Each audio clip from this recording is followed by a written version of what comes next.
चलिए तो आज बात करते हैं, क्योंकि आज है 15 मई 2026। तो आज से जो भारत में पेट्रोल के दाम है वो 3 रुपये प्रति लीटर बढ़ चुके हैं और इसके साथ साथ ही जो आम लोगों की जेब पर है थोड़ा सा असर पड़ेगा। तो आज हमारी शुरुआत का है 52वां दिन और 52वें दिन फिर मैं आपसे आकर मिल चुका हूं और इस टॉपिक के साथ आज का डिस्कशन होगा हमारा।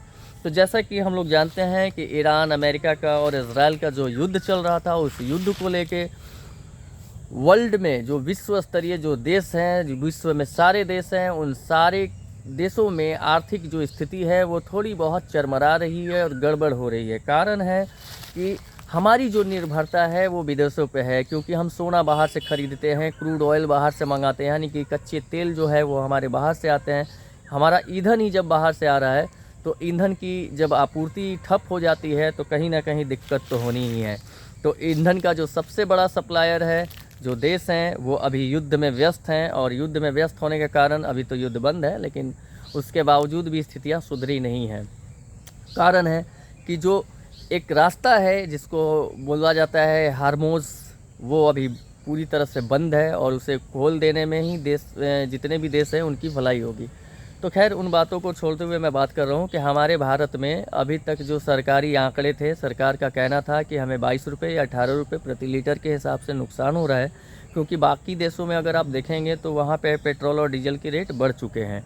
और अभी क्या है कि अभी तक हमारे भारत में पेट्रोल और डीजल के रेट नहीं बढ़े थे, तो आज से पेट्रोल की कीमतों में 3 रुपये का इजाफा किया गया है। और उससे पहले हमारे जो कमर्शियल गैस सिलेंडर है उनमें 297 रुपये की और उसके पहले 200 कुछ रुपए की बढ़ोतरी की गई थी।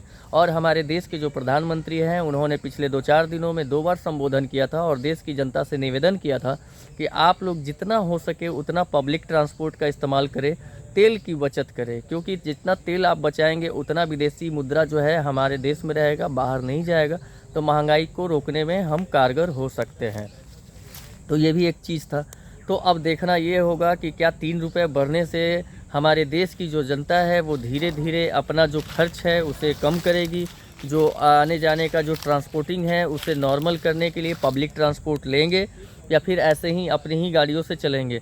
अपनी भी गाड़ियों से चलने के लिए जो सुझाव दिए गए हैं कि कम से कम गाड़ी को फुल करके चलें, यानी 4-5 सीटें हैं तो उसे 4-5 सीट लेके चलें, अति आवश्यक हो तभी कार निकालें, और नहीं तो कोशिश करें कि आप पब्लिक ट्रांसपोर्ट से ही चलें। तो जैसा कि आप न्यूज़ में भी देख रहे होंगे कि बहुत सारे ऐसे मंत्री हैं, हर राज्य के मुख्यमंत्री, बड़े बड़े जो कैबिनेट मंत्री हैं सेंट्रल में, यहाँ तक कि प्रधानमंत्री मोदी स्वयं अपनी जो गाड़ियों का काफ़िला है उनमें उन्होंने कटौती की है और सभी मंत्रियों ने की है।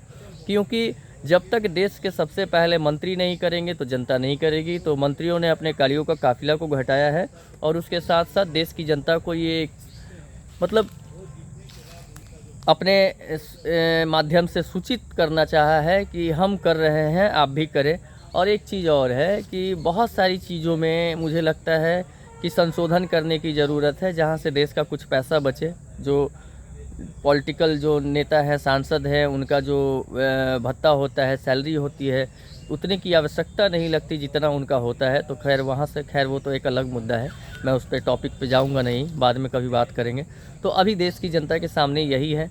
और पेट्रोल डीजल का सबसे मैं एक चीज़ और बोल रहा हूँ, मैं हर 1-2 वीडियो में पहले भी बोल चुका हूँ कि हमारा भारत जो है ना, ट्रैफिक जाम से दम तोड़ता है। भारत के किसी भी राज्य में, किसी भी शहर में चले जाइए, ट्रैफिक व्यवस्था बहुत गड़बड़ है और जाम की वजह से हमारे यहाँ 25% जो फ्यूल है, जो ईंधन है, वो हवा में उड़ जाता है, जल जाता है, सिर्फ जाम में गाड़ियों के खड़े रहने के कारण। कारण है कि हम लोग जाम में जब फंसते हैं, थोड़े थोड़े मिनटों में गाड़ियाँ जब बढ़नी होती है तो स्टार्ट बंद, कुछ लोग स्टार्ट ही रखते हैं। तो ये एक बहुत बड़ी समस्या है। 25% आप समझ लो एक बहुत बड़ा आंकड़ा होता है।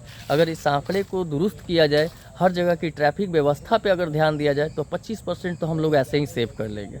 उसके बाद जो हम लोग बचाएंगे वो अलग होगा।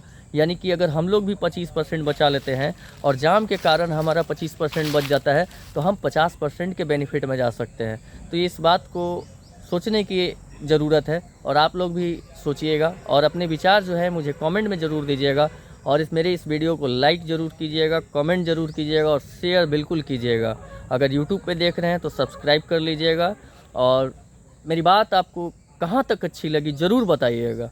मैं बार बार आपसे बोल रहा हूँ, मेरी बात आपको कहाँ तक अच्छी लगी ज़रूर बताइएगा। तब तक के लिए आप मुझे आज्ञा दीजिए।